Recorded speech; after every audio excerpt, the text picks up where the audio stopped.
Hey guys, this is Mike, and it is day 26 of the Keybone Project, and really excited to head to the gym, believe it or not. It's Friday night. It's about 5 till 11 o'clock, so it's a late night at 10 Gym, but it's open 24/7, and usually I'm not the only one there. There's usually quite a few people working out this late, actually. And so anyway, going to go and knock out some time on the elliptical and get ready for a great weigh-in come Sunday morning. And I love having a little bit of confidence, just knowing that I've done what I'm supposed to, eating good and exercising and feeling great. So anyway, excited about getting that 30 to 45 minutes. I'm not sure what it's going to be. I'm going to shoot for 45, but okay, 45. That's what's happening. So anyway, I had a great visit with Cody today. Went to Starbucks, and he introduced me to some new coffee mojo that just knocked me off my feet. I mean, it's incredible. It's powerful. I haven't been able to stop moving since this afternoon. So thanks a lot for that, Cody. But anyway, had a great visit, just catching up and just the ups and downs of the journey, and really mostly the ups. I mean, there really haven't been too many downs at all, just some injuries, nagging injuries that are keeping me from exercising as much as I want to and need to. But working through that, and I think it's going to be a great weigh-in come Sunday. Been eating good, getting some good exercise in towards the last part of the week, and so hopefully at least 2 pounds. That's my goal each week, and if we're fortunate, maybe a couple of more. But anyway, as we were talking, we got into a little bit about my culture, about the history of my name. And for those of you that may not know, I am Native American. I am Comanche, Kiowa, and Cherokee. I'm actually half Cherokee, so more Cherokee than anything. But I'm on the Comanche roll. I was raised with my Comanche family, and so that's the tribe that I belong to. But my last name is Kiowa. So I grew up not really knowing what my name meant. I mean, people would ask me all the time, man, what does Keybone mean? And so I would just make stuff up because I had no idea. I was raised in my Comanche family, so I didn't know what my Kiowa last name meant. So I would make things up. I'd say stuff like strong buffalo, something really cool, And so anyway, make a long story short, I had accepted Christ on November 1st, 1990, immediately surrendered to ministry, and eventually, a few months after being saved, I accepted a call to ministry to serve in my first ever youth ministry position in Geronimo, Oklahoma. Shout out to First Baptist Geronimo.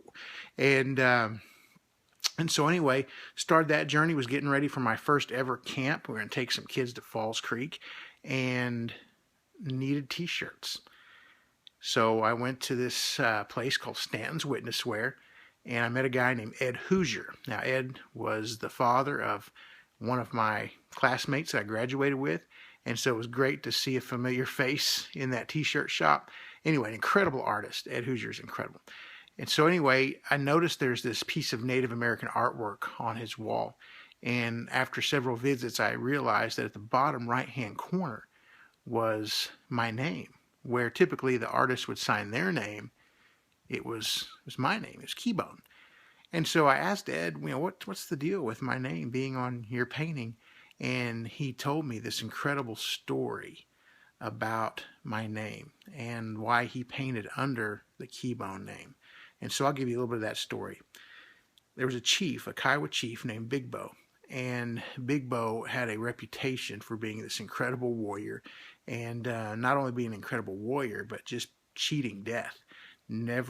Always in these terrible, terrible predicaments, but never dying. Always in these incredible circumstances, but never dying. And so, anyway, took some men out on a hunt, and they were ambushed by Spanish soldiers.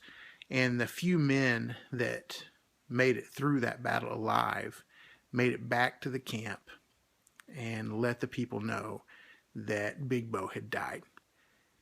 And so they began the custom of mourning, which is 3 days of mourning. And then after the third day, they were going to choose a new leader. And on the third day, Big Bow came walking back into the camp, and he was alive. And so they changed his name from Big Bow to Kibo Da. And some people kept the Big Bow name. Some people took the Kibo Da name. But what it meant was stronger than death. And I was like, whoa, that is way better than Strong Buffalo. So, man, I was just in awe. What an incredible story. And so a few weeks later, I'd been asked to share my testimony at a Native American youth rally.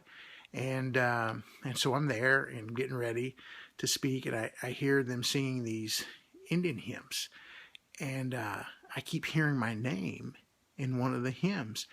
And I didn't know why I was hearing my name in those hymns. And so just not being sure and wondering if I'm hearing it wrong, I went to one of the elders there, one of the older gentlemen, and I asked him if they were saying my name in the song. And he looked at me, he said, "Boy, don't you know what your name means?" And I told him the story that I knew. And he said that there's more to that story. And I said, "Well, what is it?" And he began to tell me about how the Christians came and began to evangelize the Kiowa people. And one of the roadblocks that they encountered was the fact that they didn't have a name, or they didn't have a word to explain that Jesus had died and then came back to life, until they came across Kibo Da, and they were able to say that Jesus was stronger than death. And so he said, "Son, your name means salvation." And man, that was such a powerful moment for me, because it was then that I realized that God had put my whole life in my name. What he would do in my own life in saving me, and the mission that he would send me out on to share the gospel with everyone that I came into contact with, whether it be just one-on-one talking about Jesus, or preaching to the masses. And God has opened up all those doors, and he packed it all into my name. And I needed that just because of what I went through. You know, my mom was an alcoholic and drug addict. My dad was never in my life. And so just went through a lot of heartache and stuff. And to find out that God had put his purpose and plan in my life and hid it in my last name for me to find it as a young man was pretty powerful to me. And so anyway, that's my story. That's my last name. And you know, just powerful, just seeing God's hand. And I know God's hand is in the Keybone Project, in the way that he's changing me, the way that he's growing me. And it's been beautiful to walk in repentance for this long, for the first time in maybe ever in my life, in true repentance with what I deal with food addiction. So anyway, that's a long video for tonight, but I love you, and I've got to go hit that elliptical so that I'm not there at midnight. So I'm going to let you out. Peace.